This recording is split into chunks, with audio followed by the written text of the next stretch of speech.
우리 딸이 정말 이쁩니다. 한 명이 그 말을 하자 웃는데요. 코는 납작하고 얼굴은 넓고 눈은 작고 길고 이마와 입은 눈보다 훨씬 코보다 튀어나와 있습니다. 또 입은 엄청 큽니다. 그런데 제가 보기엔 정말 이쁩니다. 어느 날 우리 아들을 보다가 우리 딸을 딱 봤는데 제 동공이 흔들리는 거예요. 동공에 지진이 일어난 것처럼 흔들립니다. 못생겼다라고 이야기해야 되는데 제 마음의 한편에는 이쁘다 라고 세뇌를 합니다. 우리 아들에 비해서, 쌍둥이 아들에 비해서 딸은 비교가 됩니다. 저기에 있지만 제가 이렇게 대놓고 이야기하면 안 되는데 비교가 됩니다. 그래서 저는 볼 때마다 혼란이 생겨요. 딸인데 라는 생각을 합니다. 흔들립니다. 내가 아버지인데 이 딸을 이뻐해야 되는데 객관적으로는 조금 한숨이 나올 정도로 하면서 이쁘다라고 저는 되뇌입니다. 이 딸이 그네를 좋아하는데요. 딸을 얻고 밤에 나가가지고 이 그네를 탔습니다. 이 뒤에 엎여 있으니까 얘가 어떻게 하는지 모르겠는데 그네를 탈 때마다 고개를 뒤로 젖히고 막 소리를 지르고 좋아합니다. 근데 그 아이를 얻고 제가 탈 때는 저는 좀 불안해요. 우리 딸은 막 한 번 멈추면 또 한 번 더 하자 계속 반복하는데 저는 불안합니다. 왜 뒤로 나자빠질까 봐요. 그래서 저는 막 허리를 고추 세우고 신경을 아주 집중을 해서 그네를 탑니다. 이 흔들림이 너무 싫어요. 짜증이 납니다. 좀 그만했으면 좋겠어요. 근데 우리 딸은 이 흔들림이 너무 좋은 거야. 기뻐서 소리를 지르고 난리를 하면서 또 외칩니다.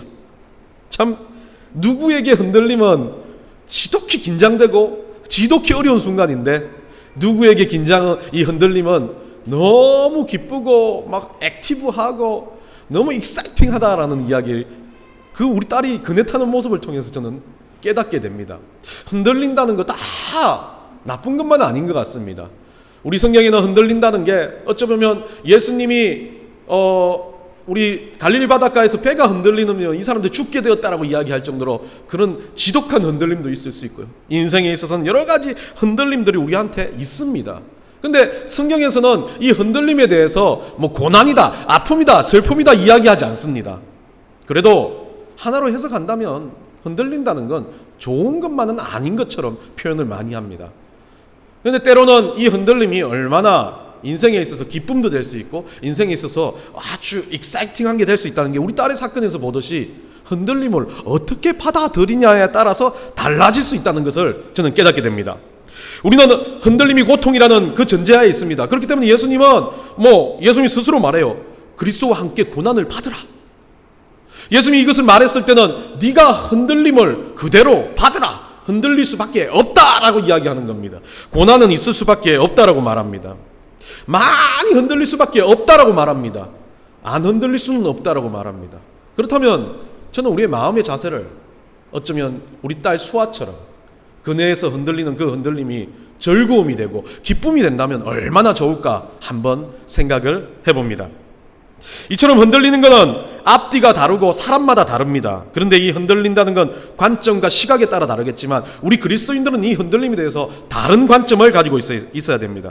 세상에 흔들린다는 건 유혹당하는 것이기도 합니다. 세상은 언제나 흔들립니다. 세상은 돌아가는 자체가 흔들리는 거고 유혹이고 세상의 그 모든 흔들림 속에서는 사람들의 늘 실패, 좌절, 고난, 고통이 있습니다. 그러나 우리는 예수 안에서 이 흔들림을 어떻게 받아들일까? 그리고 이 흔들림 가운데 어떻게 우리가 인생을 살아드릴까라는 것을 오늘 배우기를 원합니다.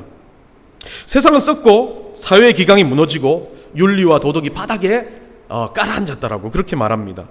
그래서 우리 그리스도인들이 세상의 빛과 소금이 되어야 된다라고 많은 강단에서도 외치고 성경에서도 그렇게 말씀합니다. 우리는 경건한 삶을 살고 어쩌면 이 사회 가운데 참된 인생을 살기 위해서 우리는 흔들림을 극복해야 되는데 우리는 어떻게 이 흔들림을 극복하며 바르게 살 수 있을까요? 서울대학 교수로 지냈고 지금도 계실 거예요. 아마 매년마다 이 우리 트렌드에 관한 책을 내는 김남도 교수라는 이 박사가 있습니다. 이분이 낸 책 중에 1000번은 흔들려야 어른이 된다라는 책이 있습니다. 뭐 유병재는 이걸 가지고 1000번씩 흔들리면 뭐 그게 어른이 아니라 병원에 가야 된다 뭐 이렇게 이야기하기도 하던데, 뭐 그것보다 중요한 건 이 1000번이 흔들린다는 건 아주 많은 것들을 겪고 고난을 받고 그러면서 성장해 간다라는 이야기를 하고 있습니다. 이 책에서 청년들과 많은 사람들에게 희망을 줍니다. 흔들림이 통해서 경험이 되고 흔들림을 통해서 성장해 나간다는 이야기를 하니까요. 1000번 정도는 흔들려야 고생도 알고 문제를 바라볼 수 있는 시각도 생기고 삶의 여유를 가질 수 있다라고 말합니다. 그러면 어른이 되어 간다라고 하는 거죠.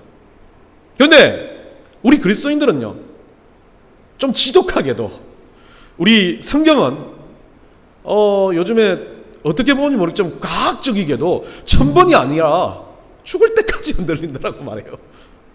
우리가 죽어서 천국 가기 전까지 흔들린다고 말합니다. 그 모두 다 흔들리는 조건이, 이 김남도 박사는 어른이 되어가기 위해서 흔들려야 한다 하는데 우리는 어른이라고 말하지 않습니다.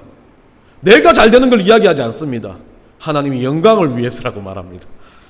참 우리는 웃기게도 하나님이 영광을 위해서 1000번이 아니라 10,000번이 아니라 수억 번을 흔들려야 된다고 합니다.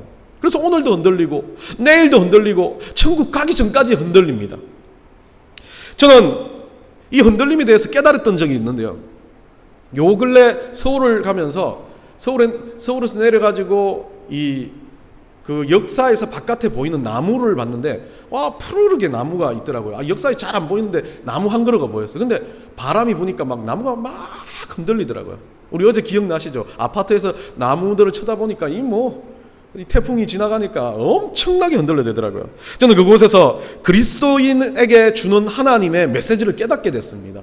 우리 인생에 주는 흔들림은 어떤 것인가?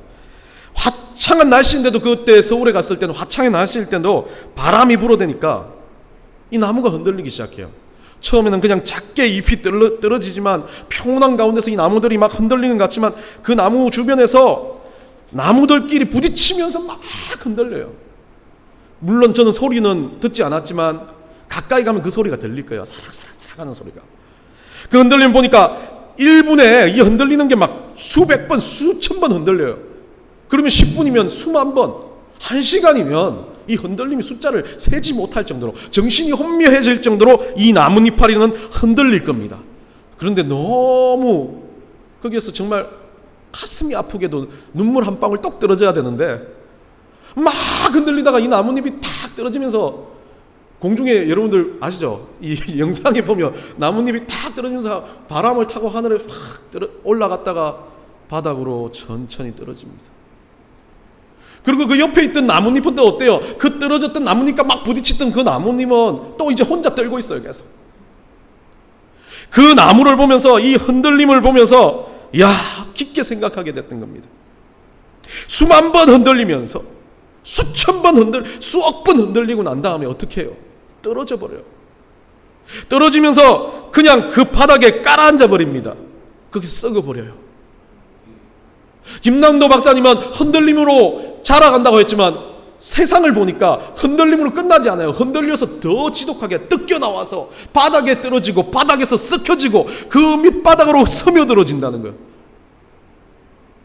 너무 제가 과학적인 이야기를 하는 게 아닌데 이치가 그렇더라고요. 그러고 나서 어떻게 됩니까? 희망이 하나도 없어 보입니다. 그냥 어른이 된다고 생각하면 흔들리다 어른이 되면 되는데, 세상을 보고 예수님이 주고 우리 하나님이 주셨던 환경을 보니까 그렇지 않아요. 막 죽도록 흔들려요. 아파 죽겠는데 떨어져 버려요. 떨어져가지고 막 이제는 혼자서, 원래는 같이 흔들렸는데 혼자서 바닥에 떨어져서 외롭게 시들어서 죽어버려요. 그리고 그 바닥에서 그냥 썩혀져 버려요. 그런데 그 이후에 제가 분명히 생각나고, 그 이후에 사건들이 어떻게 일어날까 우리는 배웠잖아요. 자양분이 되어서 다음에 어떻게 돼요? 또 나무에 자기와 똑같은 새싹이 나게끔 만들어버리는 거예요. 영양분을 그렇게 전달하는 거예요. 예전에 이거 가지고 저는 넥스트가 되고 싶다는 거였어요. 우리 넥스트는 이런 거다. 막 흔들리라! 죽도록 흔들리고 아파 죽겠어요. 울며 나는 갑니다. 어디로요? 천국이에요. 그러고 나면 내가 뿌렸던 그 눈물과 아픔의 자양분을 통해서 누가 생겨나요? 또 다른 이파리가 생겨나는 거죠.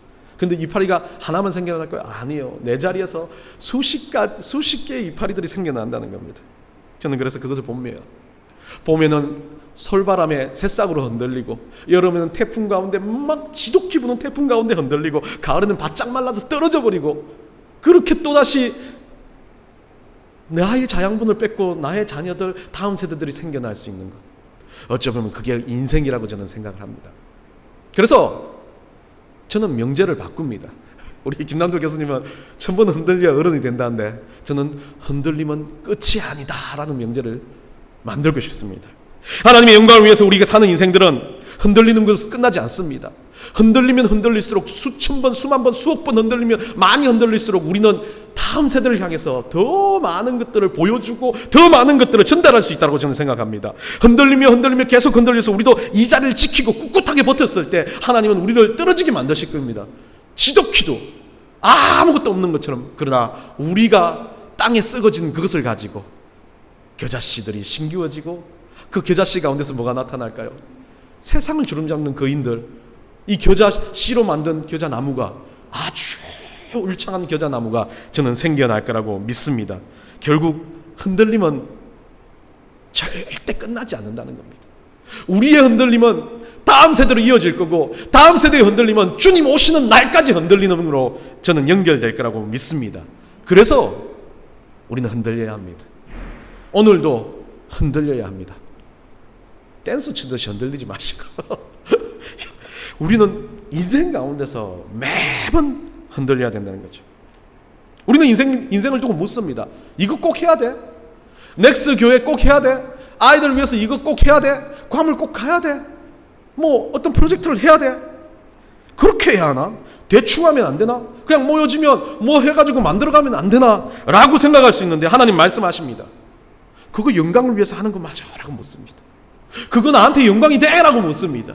그럼 우리는 대답 어떻습니까? 주님, 제가 이것을 함에 있어서 제 욕심으로 하는 게 아니라 다음 세대들에게 보여줄 수 있고 다음 세대들이 자라날 수 있다면 그거 주님 영광이라고 생각합니다 라는 결론만 있다면, 우리는 지구 끝까지 찾아갔을 때 무언가를 만들어내는 게, 그게 바로 저는 우리가 해야 될 거라고 생각합니다. 그래서 흔들릴 겁니다. 누군가가 흔들고, 어떤 일이 안 돼서 흔들리고, 어떤 문제 때문에 흔들리고, 사람 때문에 흔들릴 겁니다. 그 순간 우리는 하나 명심해야 될 것은, 우리 주님의 영광을 위해서 내가 흔들립니다 라고 고백할 수 있으면 이 흔들림은 끝이 아니다라고 말할 수 있다는 겁니다. 어떤 토시도, 어떤 댓글도 달지 말고, 우리는 하나님의 백성인 우리는 이래야 한다. 우리는 이렇게 배우고, 우리는 이렇게 가르치고, 또 우리는 이렇게 죽어가고, 또 우리는 이렇게 끝날지라도 우리가 보여줬던 이 흔들림, 우리가 전달했던 이 흔들림은 우리 다음 세대들을 통해서 다시 한번 태어날 것이다. 그러면 이왕 흔들릴 거 흔들려야 된다잖아요. 안 흔들리면 좋겠는데, 우리 주님의 명령도 그렇고 말씀도 그렇고, 일반 사람들도 보기에 막 사람은 고난받고 흔들린다 그래요. 그러면 우리는 달라야 되는데, 이왕 흔들릴 게 어떻게 흔들려 볼까요? 그래서 오늘 본문을 통해 세 가지, 흔들림에 대한 세 가지 삶을 한번 이야기하고자 합니다. 첫 번째, 우리는 흔들릴 때 이왕이면 사랑하며 흔들리자라는 겁니다. 31절에 보면요, 뭐라고 되어 있습니까? 먹든지 마시든지 무엇을 하든지 다 하나님의 영광을 위해서 하라고 합니다. 흔들려도 서럽고 실패해도 서럽고 흔들리면 아픈데, 이 흔들림이 왜 하나님의 영광이 된다는 거예요? 하나님의 영광이 어째 된다는 겁니까? 근데 우리 주님은 분명히 말씀하시는 것은 흔들릴 수 있다는 것 자체가 영광이라는 거예요. 흔들리는 것 자체가 우리에게 하나님께 영광이 될 수 있다는 거예요. 왜? 하나님 때문에 흔들리기 때문에. 어떤 하나님?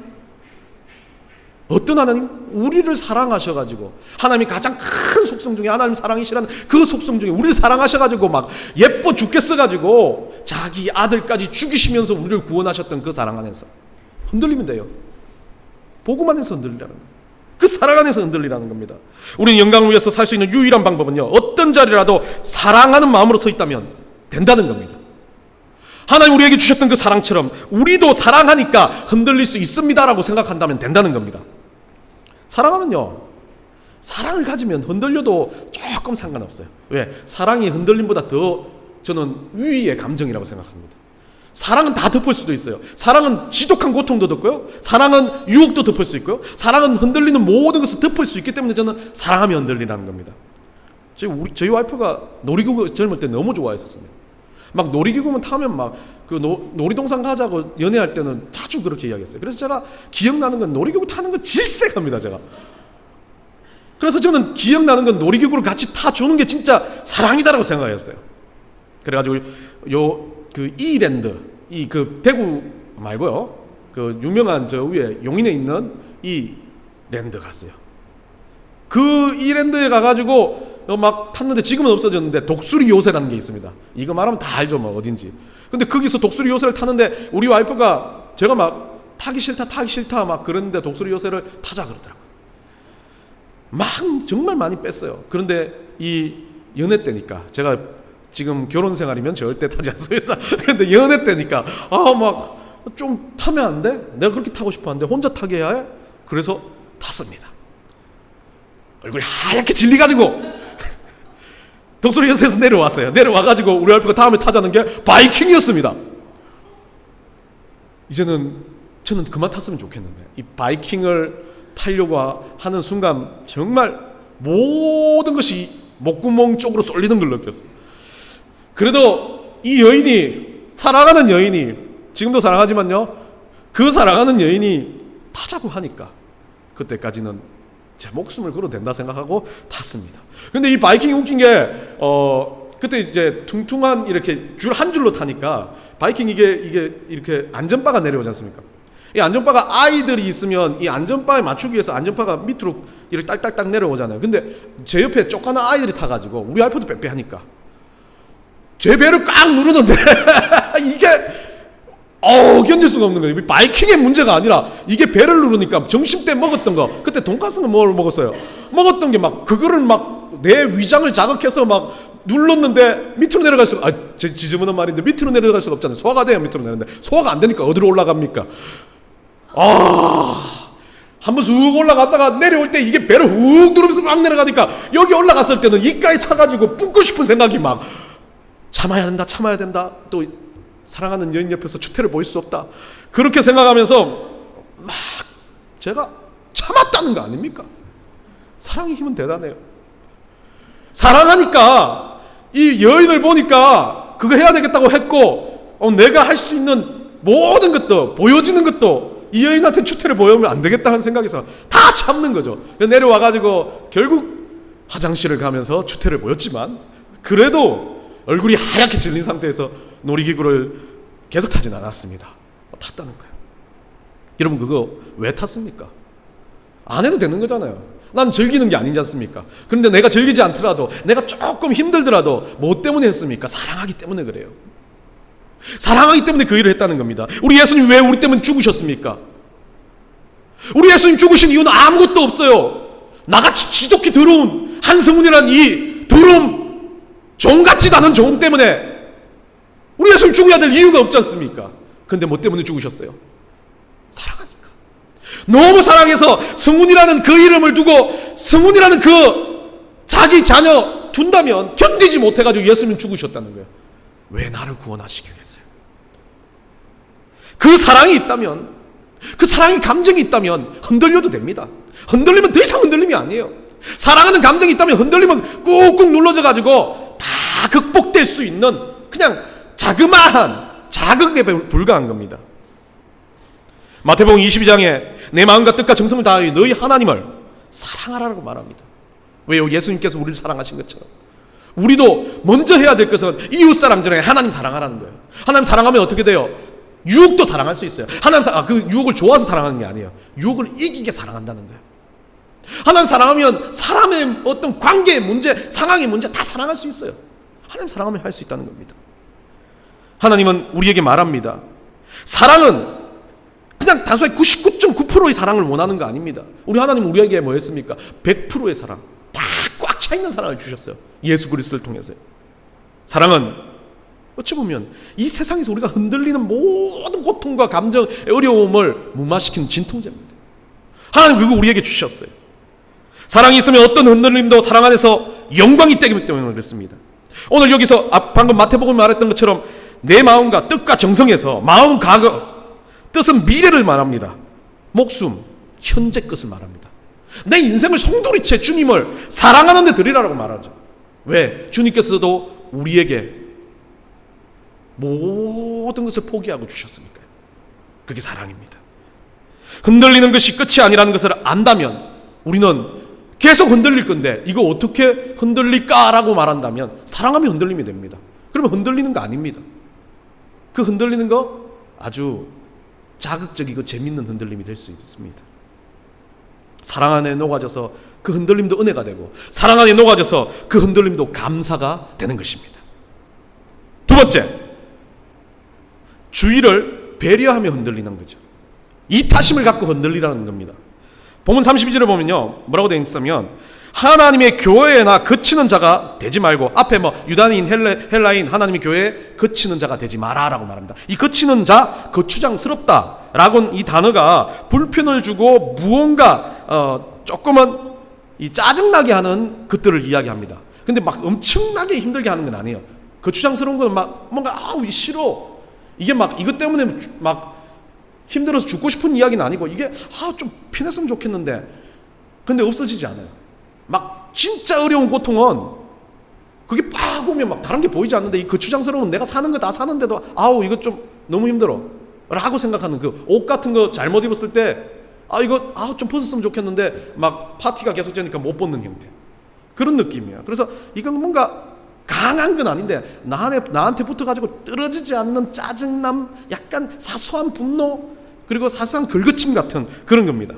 이 거친이라는 단어는 아프로스코포이라는 이 단어에서 왔는데 부딪히고 실족하다는 뜻이죠. 이 단어는 아프로스코포스라는 원래는 이 아프로스코포스라는 일반 명사, 그러니까 단수예요. 근데 포이라는 단어가 붙으면서 이거 포이는 복수가 되는 거거든요. 그럼 계속 거치는 것들이 많다는 겁니다. 결국은 생각해 보면 어떤 큰 어려움은 한 번에 오는 거지만 우리 중에 막 잔잔한 짜증 나는 거, 막 딸내미가 말을 안 들어요. 또 막 남편이 막 짜증나게 해요. 누가 나를 좀 이렇게 해요. 또 막 너무 더워요. 그리고 막 택시가 불렀는데 안 와요. 막 여기 어디 제가 제일 힘들 때는 카드를 안 받아요. 돈 밖으로 막 갔다 오니까 막 뭐라 그래요. 10,000원짜리도 안 받아요. 막 그런 사람들. 막 그렇게 오는 막 흔들림들, 짜증나는들, 그런 것들이 막 반복적으로 들어온다는 거죠. 그런 것들이 오늘 고린도 교회에서 막 큰 문제는 안 저지르는 건 몰라요. 그런데 막 그런 작은 문제 갖고 싸우고 짜증내고 많은 일들이 있었겠죠. 그러다 보니까 이 단어를 쓰는 겁니다. 누군가 실족해 만드는데요, 큰 걸로 실족시키지 않아요. 작은 것 하나, 그냥 처음에는 그런 거 있죠. 우리가 교회 다닐 때 보면 집사님들을 막 와가지고 집사님 너무 예쁘다, 집사님 너무 예쁘다, 집사님 너무 예쁘다 반복적으로 듣다 보니까 어느 순간 이분이 나한테 왜 자꾸 예쁘다 그러지? 그렇게 이야기하면서 그 의심이 되기 시작해요. 칭찬도 너무 과하면 막 그렇게 돼요. 나는 내 스스로 안 예쁘다고 생각하는데, 그러다 어느 날 막 집사님 말해요. 너무 예쁘다 그러면서 한마디 하는 말이 성형했나 이렇게 돼버리면 성형했나 이렇게 돼버리면 그때부터 그 짜증이 막 팍 터지는 거예요.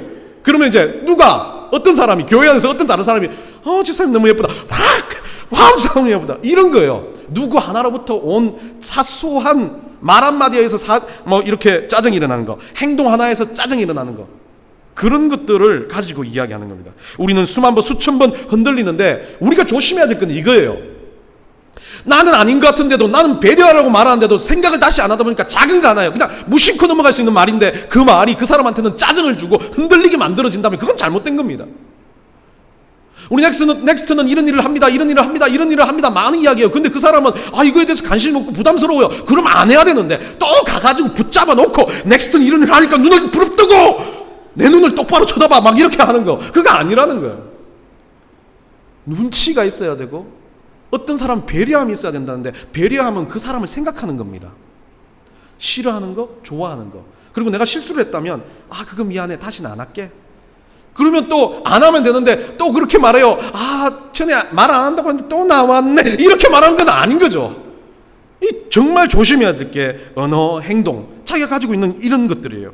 우리 교회가 유익이 되고 어떤 것에 어떤 사람들에게 유익이 되는 건 우리가 가지고 있는 것들이 저 세상 다른 교회들은 다른 방법들, 다른 생각을 할 수 있다는 겁니다. 그런데 그것을 인정하는 건요, 우리 것만 강조하는 게 아닙니다. 복음의 진리 외에 그분이 가지고 있는 우리는 선교 중심, 오케이, 맞습니다. 우리는 다음 세대 중심, 맞을 수 있어요. 우리는 교육 중심, 열심히 하십시오. 그래야 되는데 딱 가가지고 아이들이 더 중요한데 어른성도 전도하기보다 아이들 2명 전도하는 게 낫지 않습니까? 이거는 논리가 아니에요. 어른도 전도해야죠. 아이도 전도해야 되고. 우리는 어떤 일에 대해서 배려하고 생각하고 남들을 포용할 수 있는 것에 대해서 먼저 생각해야 된다는 거죠. 우리가 모든 일들을 할 때 참 우리는 다시 한번 이 문제에 대해서 생각해 봐야 될 겁니다. 집에서 이제 우리 쌍둥이들이 장난감 막 갖고 놀잖아요. 밤에 이제 재우다 보면 다 던져놓고 들어가면 자고 일어납니다. 저는 잠깐 일어나야 되니까요. 일어나서 새벽기도를 오든지 뭘 해야 되는데 깜깜해진 겨울에 아이들이 막 장난감을 뿌려놓은 걸 모르고 저도 이제 새벽에 이 알람을 못 들어가지고 한 5분 정도 10분 정도 늦게 일어나서 벌떡 일어나고 막 걸어가고 우리 집 그게 통로를 걸어가고 있는데 빡 발에 뭐가 박혀가 막 올라와 짜증이 나서 막 견디지 못하고 너무 아파가지고 별이 한 2,000개도 보이는 것 같아요. 보니까 그 레고 조각을 하나 그것도 레고 조각 이게 웃기게 레고 조각이 일자가 있고 넓은 게 있는데 일자 위에 뭐가 달려있냐면 창살 같은 고개 달려있는 거 그걸 빡 밟은 거예요. 피가 안 나요. 그런데 그거는 너무 아파 견디지 못해갖고 막 울지도 못하고 아침에 얘들 깰까봐 소리도 못 주고 막 이러고 있는데 옷을 입으면서 투덜투덜 짜증이 나죠. 이것들 이 쌍둥이 이것들이 뭐야 이거 그리고 그 짜증이 또 우리 와이프 왜 안 치워 막 이런 느낌으로 가는 거예요. 사람은 그래요. 뭔가에 대해서 흔들리기 시작하면요, 내 흔들림을 가지고 주변을 가지고 끌어와가지고 막 불만, 불평, 잘못됨을 막 만들어내요. 내 흔들림을 가지고 너무 이기적인 거래요. 내 흔들림은 내가 소화 먼저 해야 돼요. 남한테 어떻게 그거를 전달시켜요. 전달하지 말고 아팠다, 견디자 하고 내가 짜증나도 견디면 아픔은 사라지잖아요. 그런데 그거 못하고 어쩔 때는 내 아픔을 가지고 분노를 내미고 말을 하고 행동을 보이고 하다 보면 내가 가지고 있는 이 흔들림을 사람들을 다 흔들리게 만들어버립니다. 그건 정말 잘못된 흔들림입니다. 내가 흔들린 걸 내가 스스로 잘 극복하고 그것에 대해서 잘 마무리를 한다면 다음번에는 그 일을 한 번 더 당해도 하면서 별이 2,000개 보이는 게 1,000개밖에 안 보인다는 겁니다. 그리고 뭐라고 생각해요? 그때는 나는 이렇게 팍 들고 집어 던졌지만 아파서 들고 레고를 보면서 다른 사람이 밟지 않게끔 좋은 선반 위에 올려놔야 되겠지. 이렇게 바뀌는 게 진짜 흔들림에 대한 이야기를 하는 겁니다. 2016년 모바일 트렌드라는 김난도 박사님 쓴 책 중에 2016년의 트렌드가 이겁니다. 온 디맨드라고 그래요. 경제에서 온 디맨드 현상이 일어날 건데 이 온 디맨드는 요구가 있을 때는 언제든지라는 경제적인 요구예요. 그러면 경제적으로 봤을 때 핸드폰이 우리가 나왔잖아요. 벌써 이렇게 방수가 되는 핸드폰을 누군가 요구하면 그걸 확 빨리 만들어낸다는 거예요. 세상은 그렇게 바뀌어가고 있대요. 그런데 왜 세상은 그렇게 바뀌어가는데 우리 그리스도인들은 그걸 못합니까? 온 디맨드 신앙, 온 디맨드 그리스도인 돼야 되는 거죠. 예수님이 원하신다면 내 인생에 있어서 확 깔아치울 수 있는 거 다 바꿔야 돼요. 이기적인 거 이타적으로 바꿀 수 있는 게 온 디맨드 신앙이라는 거예요. 저는 이런 거 만들어내는 거 좋아하는데 자기의 수요가 아니라 예수님의 수요, 예수님의 관심, 예수님이 원하는 거, 우리 하나님의 관심에 대해서 우리가 무언가 반응하고 바꿔내는 거, 온 디맨드 신앙. 난 이게 필요한 시기. 그게 바로 우리가 주위를 배려하고 흔들릴 수 있는 방법이라는 거예요. 마지막 세 번째입니다. 마지막 세 번째는요, 흔들림도 절결하는 겁니다. 이제 원래 원하는 게 이 말이에요. 앞에 우리가 말한 것처럼 흔들리는 것 자체가 사랑하고 흔들리는 것 자체가 주위를 배려할 수 있다면 이제 흔들림 자체가 나한테 들어왔을 때는 그 흔들림 자체가 흔들림이 아니에요. 더 이상 그냥 이거 즐길 수 있는 겁니다. 사랑하니까 흔들림이 위에 서 있잖아요. 그리고 이제는 의지적으로 남들을 위해서 이 흔들림 자체를 배려하기 시작하다 보면 나에게 있어서 흔들림 자체를 극복하기 시작하는 겁니다. 맞잖아요. 내가 먼저 이 흔들림을 이겨냈으니까 남들이 그 흔들림을 갖고 있을 때 조언도 하고 이야기도 해주고 안아주기도 하고 또 내가 가지고 있는 이 흔들림을 내가 이겨냈으니까 남들한테 그 흔들림 전달하지 않아요. 그럼 나는 편해지는 겁니다. 그때부터는 흔들림을 즐기기 시작하는 겁니다. 바울은 33절에 당당하게 이렇게 말합니다. 나와 같이 모든 일에 모든 사람을 기쁘게 하여. 와, 이거 정말 무서운 말이에요. 바울이 이렇게 했나요? 어쨌든 바울은 그렇게 말해요. 자기와 똑같이 모든 일에, 모든 일, everything, 모든 사람, everyone 기쁘게 하는 것, 그것에 대해서 내 유익을 굳지 않는다. 바울은 왜 그러냐면, 이렇게 말할 수 있는, 담당히 이렇게 말할 수 있는 것, 다른 이유는 오늘 본문의 마지막에 말한 것, 그들로 구원을 받게 하라라는 거예요. 구원 때문에 그렇다는 거예요. 바울이 그 사람들 가서 살살살 막 코미디언처럼 웃기게 해주고 얼굴로 막 그 사람들 재밌게 해주는 거 아니라는 거예요. 기쁘게 한다는 건 그 사람들이 구원받게 한다는 겁니다. 구원보다 기쁜 게 어디 있어? 라고 바울이 말하는 거예요.